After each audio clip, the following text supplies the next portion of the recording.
Olá, você de casa, amigo telespectador, como vai? Boa noite. A partir de agora, como sempre, acontece o programa Opinião Regional. Programa que é feito também com a sua participação através do nosso telefone 3821-4488 ou também através do nosso WhatsApp. Está aí na tela, você pode ligar para a gente, passar a sua mensagem. Sempre com temas importantes sendo discutidos aqui na nossa programação, na programação da NTV. Na sexta-feira, geralmente, nós tiramos aqui para falar um pouquinho sobre política. E hoje nós convidamos o Dr. Gabriel Canedo, ele é advogado e também professor de Direito Constitucional no Unipam e mestre em Direito Público. Por quê? Bom, no último dia do mês de agosto, o Senado Federal acabou, e, portanto, aprovando o impeachment da presidente Dilma Rousseff, da presidente ou presidenta, como queira, Dilma Rousseff. Depois de quase 9 meses de muitas discussões. Bom, por isso nós convidamos o doutor Gabriel para a gente falar a respeito do trabalho que foi feito pelos deputados e depois pelos senadores e também falar a respeito do impeachment. O que isso vai acontecer, o que vai mudar na nossa vida a partir de agora? O processo foi ou não foi legítimo? Fala-se em golpe, outros falam que não, que a presidente foi condenada por crime de responsabilidade. E é sobre esse assunto, sobre esse tema que nós vamos estar discutindo aqui com o professor Gabriel. Tudo bem, professor? Tudo bem com o senhor? Boa noite. Boa noite, Edivar. Tudo bem? Boa noite a você, boa noite a todos os espectadores da NTV. É um prazer, uma vez mais, estar aqui e poder compartilhar algumas ideias, né, sobre política com os nossos espectadores. Bom, e, é claro, um tema muito em questão essa semana, que é a questão do impeachment da presidente ou presidenta, né, Dilma Rousseff. Aos olhos da justiça, como o senhor viu essa questão? Um tema por demais polêmico e, sem sombra de dúvidas, vai marcar, né, não sei se de forma positiva ou negativa, a história do nosso país. E um tema que está trazendo, né, ainda diversas polêmicas de ordem jurídica e também política, né? Tanto é verdade que o Supremo Tribunal Federal já foi acionado na data de ontem, inclusive, pelos partidos que agora são da situação, né? Inclusive também pelo advogado da presidente Dilma Rousseff, o doutor Zé Eduardo Cardoso, que ajuizaram ações então no Supremo Tribunal Federal para questionar alguns detalhes do processo de votação que se deu no último dia 31 de agosto. O processo, ele transcorreu na mais perfeita clareza e legitimidade ao ler? Edivar, pelo que me consta, sim. Inclusive, nós pudemos acompanhar, né, amplamente pela mídia como se deu o desenrolar desse processo de impeachment e eu acredito, pelo que vi e pelo que a mídia noticiou, que o processo observou estritamente o que nós chamamos de devido processo legal, ou seja, as garantias constitucionais que todo acusado possui e tem direito foram estritamente observadas pelo Congresso Nacional, né, pela Câmara dos Deputados, no primeiro momento, e depois pelo Senado Federal.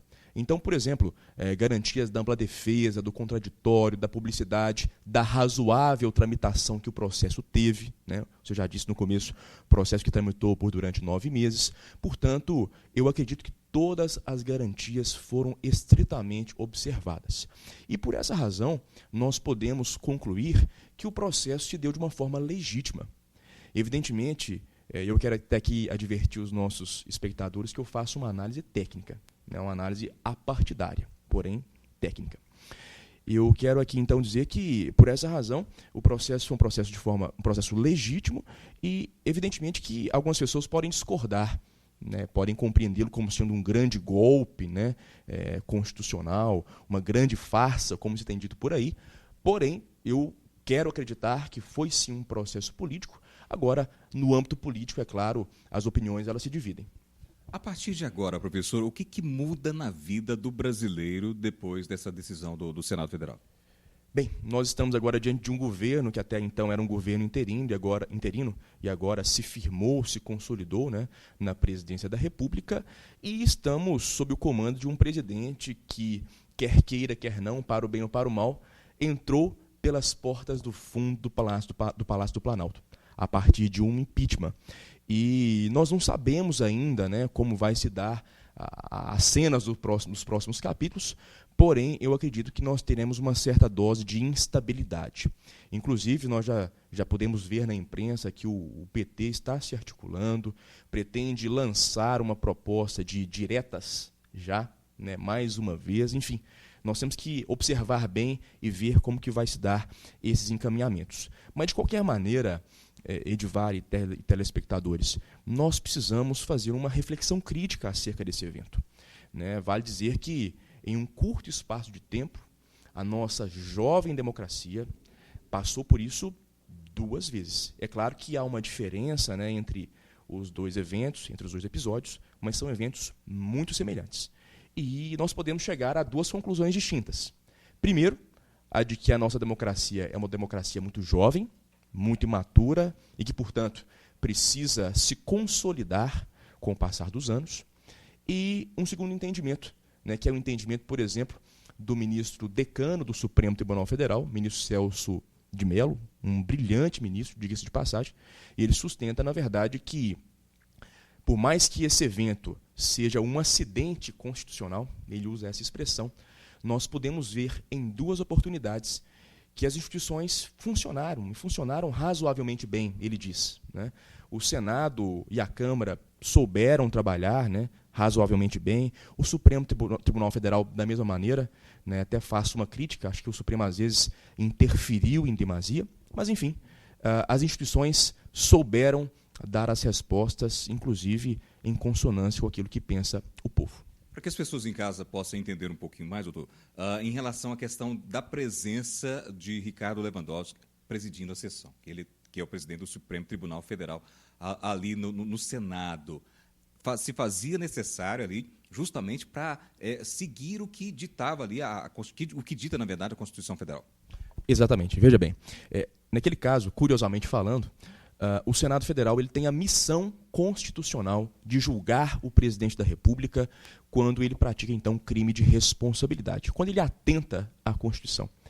E a Constituição expressamente estabelece, Edivar, que, nesse caso, quando o Senado for julgar o presidente da República, quem vai presidir a sessão de julgamento é o presidente do Supremo Tribunal Federal, que está ali, não sem razão de ser, que está ali para assegurar, paradoxalmente falando, a regularidade do procedimento, a legalidade do procedimento e não permitir que a Constituição seja violada pelos senadores que fazem, é claro, um julgamento mais político do que jurídico.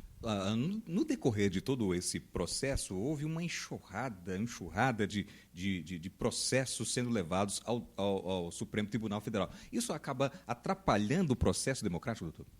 Não é o ideal. Até porque, como já disse, o julgamento de crime de responsabilidade é um julgamento que tem uma forte carga política.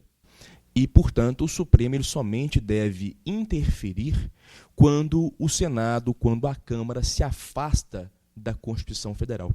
Entendeu-se que isso aconteceu, tanto que o Supremo foi provocado quando o processo ainda estava tramitando na Câmara dos Deputados e, digamos que o Supremo recolocou o processo nos trilhos da Constituição. Então, essa é a missão do Supremo. Ele é o intérprete último da Constituição, né? É quem dá a última palavra quando se interpreta a nossa Constituição. Então, ele deve ser acionado em última instância, em último caso. E foi isso que aconteceu na primeira fase do processo de impeachment. Quanto aos argumentos, a primeira alegação é que seria um golpe contra o país. Mas o que se viu no decorrer de todo o processo, doutor Gabriel, é que tudo acompanhou direitinho como manda a Constituição. Perfeitamente. Como já disse no começo, a Constituição, ao meu juízo, foi estritamente observada, a menos que tenha acontecido algum detalhe que nós não pudemos, então, perceber e captar e que a defesa vai arguir. E é um processo que está previsto na própria Constituição. Na própria Constituição. Veja só, eu sou professor de Direito Constitucional, leciono essa matéria há alguns anos já e sou apaixonado por Direito Constitucional.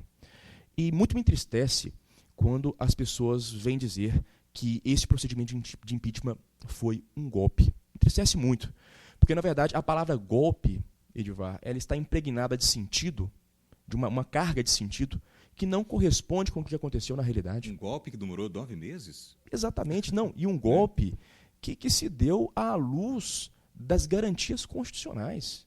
Portanto, nós até podemos dizer, de repente, talvez, que os senadores se equivocaram, exageraram, né?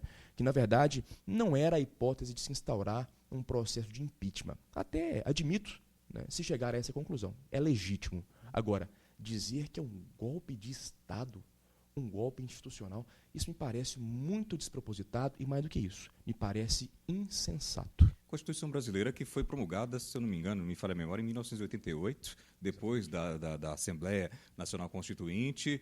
E, enfim, é a carta magna do país que vem ao longo desses quase 30 anos aí sendo remendada, é bem a verdade, mas que é o que rege as leis do país. Portanto, ela tem que ser, né, respeitada. Com toda certeza, a Constituição Federal é a principal lei do nosso país. Né? Na faculdade, a gente até faz um esquema dizendo, olha, nós temos uma pirâmide, imagina uma pirâmide. A Constituição da República ela está lá no ápice, ela está no topo desta pirâmide. De sorte que todas as demais leis do país, federais, estaduais e municipais, elas devem observância à Constituição. E todos nós, né?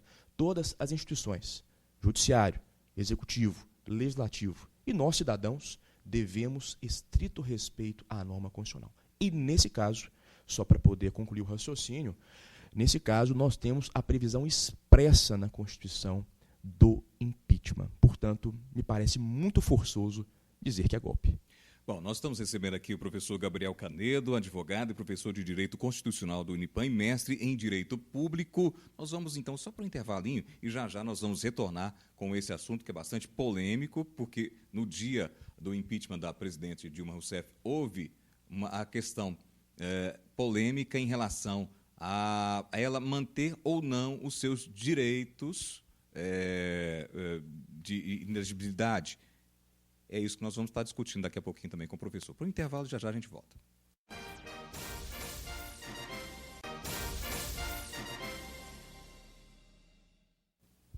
Muito bem, estamos de volta com você e o programa Opinião Regional e hoje falando do impeachment da presidente Dilma Rousseff, com o professor Gabriel Canedo, advogado e também professor de Direito Constitucional pelo Unipam, aqui em Patos de Minas.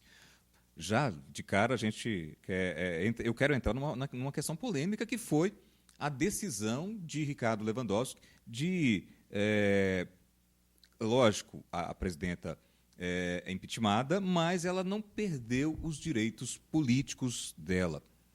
Como é que fica essa questão, professor? O senhor acha que houve um equívoco por parte do presidente do Supremo ou isso estava previsto também dentro da Constituição? Já que, só relembrando um pouquinho, me desculpe, é que na época de Fernando Collor de Mello, por exemplo, ele acabou perdendo o mandato e acabou também sendo condenado a 8 anos de inelegibilidade. E por que Dilma Rousseff não caiu nessa situação? Edivar, na minha opinião, houve um completo equívoco. Não só a minha opinião. 99% dos meus colegas, professores de Direito Constitucional, grandes professores de renome na USP e das universidades pelo Brasil afora, entendem que houve um claro equívoco nesse fatiamento no que tange a aplicação das punições à presidente, agora ex-presidente Dilma Rousseff. Veja bem, a Constituição Federal ela diz claramente que o sujeito, quando sofre o impedimento, ele sofrerá, consequentemente, 2 penalidades, 2 sanções, que são as seguintes. Primeiro, perda do mandato e, consequentemente, de forma automática, a inabilitação para ocupar qualquer cargo público. E é importante esclarecer aos nossos espectadores que esta inabilitação ela é muito ampla. Ela é mais ampla do que a inelegibilidade. De modo que, se o Senado, de fato, tivesse imposto a ela a inabilitação, ela não poderia ocupar nenhum cargo público no Brasil todo. Por exemplo, ela não poderia ser professora de uma universidade federal, não poderia ser secretária de Estado ou até secretária municipal. Estaria completamente inabilitada. E a Constituição ela diz, eu estava agora há pouco explicando, que é aplicado ao presidente ou presidente que sofre impedimento a perda do mandato com a inabilitação. Inclusive, se os caros espectadores consultarem o parágrafo único do artigo 52, lá consta a preposição com a inabilitação, de modo que não há outra interpretação que não seja esta. E eu vejo claramente que houve um grande equívoco do presidente ministro Ricardo Lewandowski. Evidentemente, a defesa fez o papel dela. Vale dizer que a presidente estava assistida a todo tempo por um dos maiores advogados deste país, que é o Dr. Zé Eduardo Cardoso, um excelente causídico, e ele fez a postulação, o presidente do Supremo acabou acolhendo. Né? Agora fica uma situação um pouco complicada, porque alguns partidos políticos já entraram com ações no próprio Supremo Tribunal Federal contra essa decisão casada, se é ou não, do presidente Ricardo Lewandowski. E aí vem uma outra questão. É o próprio Supremo que vai julgar uma ação em que teve uma decisão do presidente do Supremo. Não vai ficar complicado para os ministros do Supremo Tribunal Federal julgar um colega numa situação como essa, professor? Não, isso faz parte do procedimento. Isso, inclusive, aconteceu, né, Edivar, quando do impeachment do Collor. Né? O Collor, na oportunidade, questionou, né, esse fatiamento que aconteceu à época ao Supremo, e o Supremo, então, veio julgar, veio decidir acerca daquilo que havia sido decidido pelo presidente da Casa à época.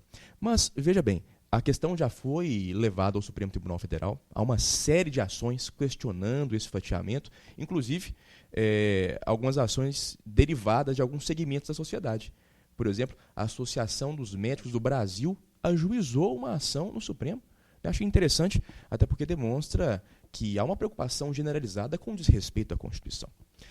E interessante notar também, Edivar e espectadores, que em 92 também houve o fatiamento e o Supremo reconheceu a sua legitimidade. Só que é importante destacar que foi em outro contexto. Porque na época, veja, tecnicamente falando, Fernando Collor de Mello não sofreu impeachment. Ele renunciou antes, né? Exatamente. Fernando Collor renunciou antes que fosse julgado pelo Senado Federal. Então, portanto, se ele renunciou, não é possível que ele venha perder o cargo. Né? Por uma questão lógica, não tem como ele perder o cargo. De modo que restou ao Senado apreciar somente a segunda questão, que foi a inabilitação. Então, é por um motivo óbvio que houve fatiamento. O que não aconteceu desta vez. Desta vez, a presidente foi efetivamente julgada, cassada pelo Senado Federal, de modo que a inabilitação é uma consequência indissociável automática. Dessa maneira, professor, agora ex-presidente Dilma Rousseff, ela pode assumir um cargo público, logicamente, mas a Operação Lava Jato ela continua. Se, e de todo se, respingar nela, ela perdeu o fórum privilegiado. Ela pode parar lá, igual o pessoal diz no jargão popular, na vara do Moro? Perfeitamente. Olha só, a presidente da República, não tendo mais o mandato, ela perde o foro especial por prerrogativa de função, conhecido como foro privilegiado. Então, ela não mais é julgada no Supremo. Ela é julgada agora pelos juízes competentes, né, pelos juízes de primeiro grau, de primeira instância. Então, havendo, né, alguma vinculação dela naquelas investigações que se leva a efeito na Operação Lava Jato, ela pode ser, sim, julgada naquela vara federal de Curitiba, que é presidida pelo juiz Sérgio Moro. Bom, e a partir de agora, o que muda na vida do brasileiro e o que muda na vida nossa aqui, né, na nossa região depois desse processo de impeachment, professor? Olha, eu concluo, Edivar, que esse episódio, esse evento, acabou por fortalecer o poder legislativo. O poder legislativo cresceu muito com o processo de impeachment, né? E até uma controvérsia, porque é uma classe que naturalmente está em descrédito. Não precisa nem mesmo nós adentrarmos mais profundamente nessa seara. E nós abrimos alguns precedentes, porque, veja bem, todos os dias prefeitos são caçados pelos mais diversos rincões do país por fatos muito menos graves do que esse praticado pela presidente da República.